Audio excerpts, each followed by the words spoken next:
আসসালামু আলাইকুম রহমতুল্লাহি ওবরাকাতুহ। সম্মানিত প্রিয় মুসলিম ভাই ও বোনেরা, ইসলামী টিভির পক্ষ থেকে সকলকে জানাই আন্তরিক মোবারকবাদ। আশা করি সকলে ভালো আছেন। আমি আলহামদুলিল্লাহ আল্লাহর রহমতে ভালো আছি।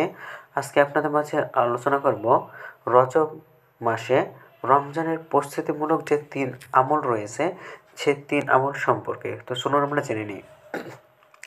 রাসূলুল্লাহ সাল্লাল্লাহু আলাইহি সাল্লাম রজব মাস থেকেই রমজান মাসকে স্মরণ করতেন এবং এই মাস থেকেই রমজানের প্রস্তুতি নিতে শুরু করতেন। এখানে হাদিসের আলোকে আমরা রমজানের প্রস্তুতিমূলক 3টি আমল তুলে ধরা হলো। তার মধ্যে 1 নম্বর হলো আইয়ামে বীজের রোজা। আইয়াম হলো আরবি ইয়াউম শব্দের বহুবচন, যার অর্থ হলো দিনগুলো, যার বীজ শব্দের অর্থ হলো সাদা শুভ্র। আইয়ামে বীজ দ্বারা চন্দ্র মাসে 13, 14 এবং 15 তারিখ বোঝানো হয়। এই তারিখগুলোতে সূর্যাস্ত রাতগুলো শুভ্র এবং আলোকিত হয়। বিশেষত মরুভূমিতে এটি বেশি দৃষ্টিগোচর হয়। এই কারণে তারিখগুলোকে একসঙ্গে বোঝাতে আইয়ামে বীজ নামকরণ করা হইয়াছে। রাসূলুল্লাহ সাল্লাল্লাহু আলাইহি সাল্লাম আইয়ামে বীজে আরবি মাসে 13, 14 এবং 15 তারিখে রোজা রাখতেন এবং সাহাবীদেরকে রোজাগুলো রাখতে উদ্বুদ্ধ করতেন। হযরত আবু যর রাদিয়াল্লাহু তাআলা থেকে বর্ণিত, রাসূলুল্লাহ সাল্লাল্লাহু আলাইহি সাল্লাম বলেন, হে আবু যর, যখন তুমি মাসের মধ্যে 3 দিন রোজা রাখবে তবে 13, 14, 15 তারিখে রোজা রাখবে। তিরমিজি, নাসাই, মেশকাত। তবে এই তারিখে রাখা সম্ভব না হলে মাসের যে কোনো তারিখে রাখা যাবে। আয়েশা রাদিয়াল্লাহু তাআলা আনহা বলেন, রাসূলুল্লাহ সাল্লাল্লাহু আলাইহি সাল্লাম মাসের যে কোনো দিনে 3টি সিয়াম রাখতেন। মুসলিম শরীফ। প্রত্যেক মাসে 3টা করে রোজা পালন করলে সারা বছর নফল রোজা পালনের সমান সওয়াব পাওয়া যায়। আব্দুল্লাহ ইবনে আমর ইবনে আস রাদিয়াল্লাহু তাআলা হতে বর্ণিত, আল্লাহর রাসূল সাল্লাল্লাহু আলাইহি সাল্লাম বলেছেন, প্রতি মাসে 3টি করে রোজা পালন করা সারা বছর ধরে রোজা পালনের সমান। সহিহ বুখারী শরীফ।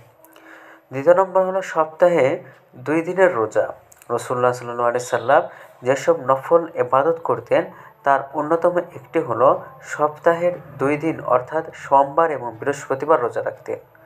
এই 2 দিনের রোজা সম্পর্কে হযরত আবু কাতাদা আনসারী রাদিয়াল্লাহু তাআলা আনহু থেকে বর্ণিত, রাসূলুল্লাহ সাল্লাল্লাহু আলাইহি সাল্লামকে সোমবারের দিনে রোজা রাখার কারণ জিজ্ঞেস করলে তিনি বলেন, এই দিন আমি জন্ম নিয়েছি আর এই দিনই আমার ওপর কোরআন নাজিল হয়েছে।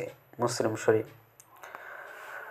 হযরত আবু হুরায়রা রাদিয়াল্লাহু তাআলা আনহু থেকে বর্ণিত হাদিসে রাসূলুল্লাহ সাল্লাল্লাহু আলাইহি সাল্লাম বলেন, সোমবার এবং বৃহস্পতিবার আল্লাহর কাছে আমল উপস্থাপন করা হয়, তাই রোজার থাকা অবস্থায় আমার আমল উপস্থাপন করা হোক, এটা পছন্দ করি। তিরমিজি শরীফ। রাবিয়া ইবনুল গাস রহমতুল্লাহ আলাইহি থেকে বর্ণিত, তিনি আয়েশা রাদিয়াল্লাহু তাআলা আনহা এর কাছে রাসূলুল্লাহ সাল্লাল্লাহু আলাইহি সাল্লামের রোজা রাখার ব্যাপারে জিজ্ঞেস করেন। তখন তিনি জবাবে বলেন, রাসূলুল্লাহ সাল্লাল্লাহু আলাইহি সাল্লাম সোমবার এবং বৃহস্পতিবারে রোজা রাখার ব্যাপারে খুবই মনোযোগী ছিলেন। ইবনে মাজাহ। 3 নম্বর হলো রজব মাসের দোয়া। রাসূলুল্লাহ সাল্লাল্লাহু আলাইহি সাল্লাম রজব মাসকে খুবই গুরুত্ব দিতেন। রজবের চাঁদ দেখা গেলেই তিনি রমজানের প্রস্তুতিমূলক কিছু বিশেষ আমল শুরু করতেন। এই মাস শুরু হলে তিনি এই দোয়া পড়তেন, আল্লাহুম্মা বারিক লানা ফি রজব ওয়া শাবান ওয়া বাল্লিগনা রমাদান। অর্থ হলো, হে আল্লাহ, আমাদের জন্য রজব এবং শাবান মাসকে বরকতময় করে দিন আর আমাদের রমজান পর্যন্ত পৌঁছে দিন।